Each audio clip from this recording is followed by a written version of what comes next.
श्री स्वामी समर्थ। नमस्कार मंडळी, स्वागत आहे तुमचे माझ्या यूट्यूब चॅनलवरती। आजचा दिवस तुम्हाला खूप छान सुखाचा आनंदाचा जाऊ हीच मी स्वामींच्या चरणी प्रार्थना करते आणि आज या नवीन व्हिडिओला सुरुवात करते। उद्या 30 एप्रिल वार बुधवार आणि या दिवशी आलेली आहेत अक्षय तृतीया। आपल्या हिंदू धर्मात अक्षय तृतीयेला खास महत्त्व दिलं जातं। अक्षय म्हणजेच कधीही क्षय न होणारा। दरवर्षी वैशाख महिन्यातील तृतीया तिथीला अक्षय तृतीया हा सण साजरा केला जातो।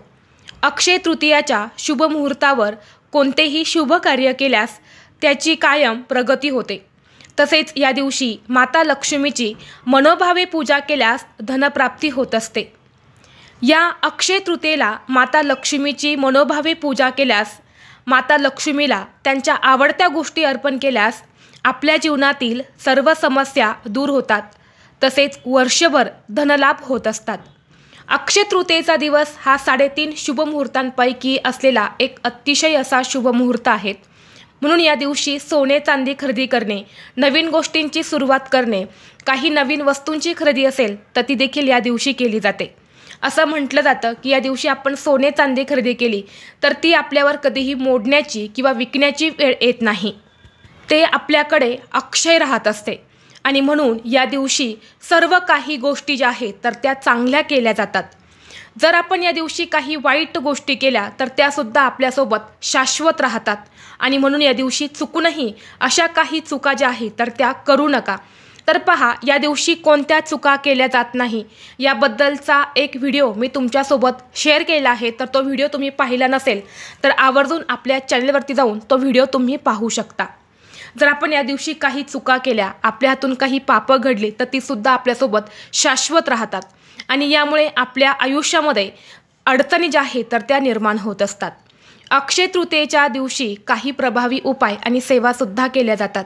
आज या व्हिडिओमध्ये मी तुम्हाला एक अतिशय प्रभावी असा उपाय सांगणार आहे। उद्या अक्षय तृतीयेला घरात या ठिकाणी ठेवा मुठभर धने। घरात इतका पैसा येईल की 7 पिढ्यांचे दारिद्र्य हे नष्ट होऊन पुढील 33 वर्ष धनधान्य संपत्ती पैसा हा कमी पडणार नाही। घरात अखंड लक्ष्मी नांदेल।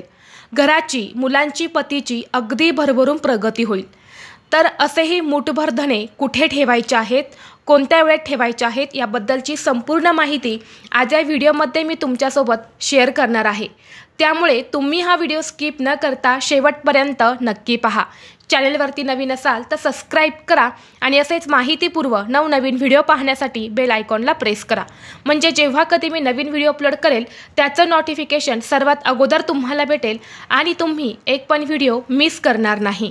आज या व्हिडिओमध्ये जो उपाय मी तुमच्यासोबत शेअर करणार आहे तर हा उपाय आपल्याला संध्याकाळी करायचा आहे। संध्याकाळी तुम्ही 6 वाजल्यापासून ते रात्री 12 वाजेपर्यंत देखील हा उपाय करू शकता। परंतु अगदीच तुम्हाला शक्य असेल तर सायंकाळी 6 वाजेपासून ते 9:30 वाजेपर्यंत करण्याचा जास्तीत जास्त प्रयत्न करा, कारण ही जी वेळ असते तर ही आपल्या घरामध्ये लक्ष्मी येण्याची वेळ असते। आणि म्हणून या वेळेत आपण हा उपाय जर केला तर या उपायाचं आपल्याला खूप अधिक पटीने फळ प्राप्त होतं। अक्षय तृतीयेच्या दिवशी धन्यांना खूप महत्त्व दिलं जातं। धने हे केवळ एक मसाल्याचे पदार्थ नाही तर धार्मिक विधींमध्ये देखील खूप महत्त्वाचे आहे। धार्मिक विधींमध्ये देवांना गुळधनाचा नैवेद्य हा अर्पण केला जातो। धनेचा सुगंध धार्मिक विधींमध्ये पवित्रता आणि सकारात्मकता वाढवत असतो। धने हे अनेक धार्मिक अन्नांमध्ये सुद्धा वापरले जातात आणि पूजेच्या वेळी त्याचे महत्त्व हे खूप अधिक आहे। जर आपण धार्मिक विधींमध्ये धन्यांचा वापर केला तर वातावरण सकारात्मक आणि शांत होत असते। धनाची पूजा केल्याने धनवृद्धी होते, तसेच घरात अखंड लक्ष्मी ही वास करत असते। हा उपाय करण्यासाठी आपल्याला धने लागणार आहेत। आता या दिवशी आपल्याला 10 रुपयांचे धने जे आहेत तर ते खरेदी करून आणायचे आहेत। जरी तुमच्या घरामध्ये धने असेल तरी सुद्धा ते तुम्हाला वापरायचे नाही। या दिवशी आपण सोन्या चांदीपेक्षाही मौल्यवान जे आहे तर ते धने मानले जातात। धने हे धनासंबंधित मानले जातात। या धन्यांना साक्षात माता लक्ष्मी आणि भगवान विष्णूंचं रूप मानलं जातं आणि म्हणून आपल्याला अगदी 10 रुपयांचे तुम्ही धने खरेदी केले तरीही चालेल। तर हे धने तुम्हाला दिवसभरामध्ये जेव्हा शक्य होईल तेव्हा खरेदी करून आणायचे आहेत। उद्याच्याच दिवशी म्हणजेच अक्षय तृतीयेच्या शुभ मुहूर्तावरतीच हे धने खरेदी करायचे आहेत। यानंतर आपल्याला हा उपाय संध्याकाळी करायचा आहे। तर संध्याकाळी हा उपाय आपण आपल्या देवघरासमोर करणार आहे। त्यामुळे सर्वप्रथम तुम्हाला देवघरामध्ये दिवा लावून घ्यायचा आहे। जेव्हा आपण देवघरामध्ये दिवा लावून उपाय करतो तेव्हा तो उपाय, ती सेवा देवांपर्यंत पोहोचवण्याचं काम हा दिवा करत असतो। दिवा हा त्या उपायाचा एक साक्षीदार असतो।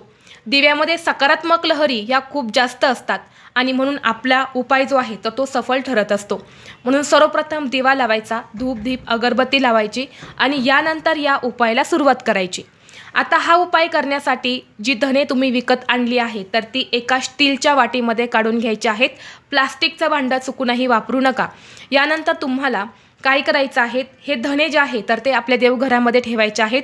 त्या धन्यांना हळदी कुंकू, अक्षदा, फुले अर्पण करायची, धूप दीप अगरबत्ती ओवाळून घ्यायची, दोन्ही हात जोडून माता लक्ष्मीचं स्मरण करायचं, लक्ष्मीने आपल्या घरामध्ये निवास करण्यासाठी प्रार्थना करायची। यानंतर काय करायचं आहे, एक छोटीशी वाटी घ्यायची आहे। त्या वाटीमध्ये आपण ज्या धन्यांची पूजा केली आहे तर त्यातील थोडेसे धने घ्यायचे आहे आणि त्यावर तुम्हाला एक गुळाचा खडा ठेवायचा आहे आणि हे धने आणि गुळाचा नैवेद्य जो आहे तर तो आपल्याला माता लक्ष्मीला दाखवायचा आहे। यानंतर आपल्याला काय करायचं आहे, जे वाटीभर धने आपण देवघरामध्ये ठेवले होते तर त्यातील मुठभर धने जे आहे तर ते आपल्या हातामध्ये घ्यायचे आहेत। आपल्या घरामध्ये जो कर्ता पुरुष आहे, मग आपला पती असेल, जो नोकरी व्यवसाय करून आपल्या घरामध्ये पैसा कमवून आणत असेल, लक्ष्मी घेऊन येत असेल तर त्याला आपल्यासमोर बसवायचं आहे। बसवताना त्याचा तोंड जे आहे तर ते उत्तरेकडे येईल अशा पद्धतीने तुम्हाला बसवायचं आहे। आसन द्या, आसनावरती बसवा। जर तुमच्या घरातली स्त्री जर करती असेल, म्हणजे स्त्री जर काम करून पैसे घरामध्ये कमवून आणत असेल तर तिला बसवायचं आहे। यानंतर तुम्हाला काय करायचं आहे, मुठभर धने जे तुम्ही हातामध्ये घेतले आहे तर ती धने आपल्याला आपल्या पतीवरून ज्या प्रकारे घड्याळाचा काटा फिरतो त्या प्रकारे 7 वेळा ओवाळून घ्यायचे आहेत। यानंतर ही धने तुम्हाला दुसऱ्या वाटीमध्ये साईडला ठेवून द्यायचे आहेत। यानंतर आपल्याला पुन्हा त्या वाटीतून एक मुठभर धने घ्यायचे आहेत आणि आपल्या मुलांवरून 7 वेळा तुम्हाला उतरवून घ्यायचे आहेत। कारण घरातील मुलं ही सुद्धा धनासंबंधित मानली जातात आणि या दिवशी मुलांचं ऑक्शन देखील केलं जातं, पतीचं ऑक्शन केलं जातं आणि म्हणून ही मुठभर धने आपल्या मुलांवरून ज्या प्रकारे घड्याळाचा काटा फिरतो त्या प्रकारे 7 वेळा ओवाळून घ्यायचे आहेत आणि यानंतर ही धने तुम्हाला दुसऱ्या एका वाटीमध्ये ठेवायची आहेत।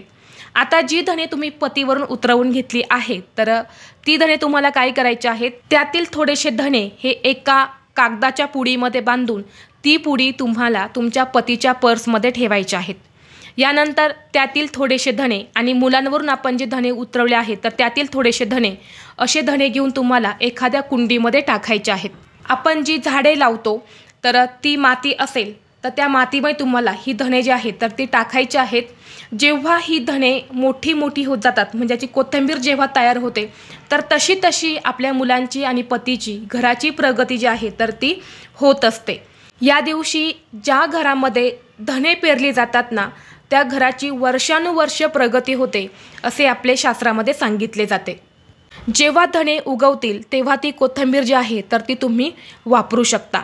यानंतर आपल्या देवघरामध्ये जी काही धने उरलेली आहेत, पतीवरून आपण जेव्हा धने उतरवली ती असेल, मुलांची काही असेल, ती सर्व धने तुम्हाला एकत्र करायची आहेत आणि एका डब्यामध्ये भरून तुम्हाला स्वयंपाकघरामध्ये त्याचा वापर जो आहे तर तो करायचा आहे। तसेच तुम्हाला शक्य असेल तर जो तुम्ही माता लक्ष्मीला धने आणि गुळाचा नैवेद्य दाखवला आहे तर तो तुम्ही थोडं थोडं घरामध्ये ग्रहणसुद्धा करू शकता। नसेल शक्य तर फक्त गुळ तुम्हाला खाऊन घ्यायचा आहे आणि धने ही तुम्हाला स्वयंपाकघरामध्ये वापरून घ्यायची आहेत। तसेच तुम्ही या दिवशी जी धने खरेदी करून आणली आहेत तर त्यातील काही धने हे एका लाल रंगाच्या कपड्यामध्ये बांधून पैशांच्या तिजोरीमध्ये ठेवू शकता। यामुळे धनप्राप्ती होते, आपल्या घरामध्ये चहूबाजूने पैसा हा येऊ लागतो, पैसे येण्याचे सर्व मार्ग हे मोकळे होतात। तर हा उपाय देखील तुम्ही उद्या अक्षय तृतीयेला संध्याकाळी करू शकता। हे जे उपाय मी तुम्हाला सांगितले हे सर्व उपाय तुम्हाला संध्याकाळीच करायचे आहेत। जर तुमच्या घरामध्ये सुतक असेल तर हा उपाय तुम्हाला करता येणार नाही। स्त्रियांना मासिक धर्म असेल तर त्यांनी सुद्धा हा उपाय करू नका। जर तुम्हाला हा व्हिडिओ आवडला असेल तर लाईक करा, चॅनलवरती नवीन असाल तर सबस्क्राईब करा आणि हा व्हिडिओ आपल्या मित्रपरिवारासोबत जास्तीत जास्त शेअर करा। चला तर मग भेटू असंच पुढल्या एका नवीन व्हिडिओमध्ये. तोपर्यंत सर्वांना श्री स्वामी समर्थ.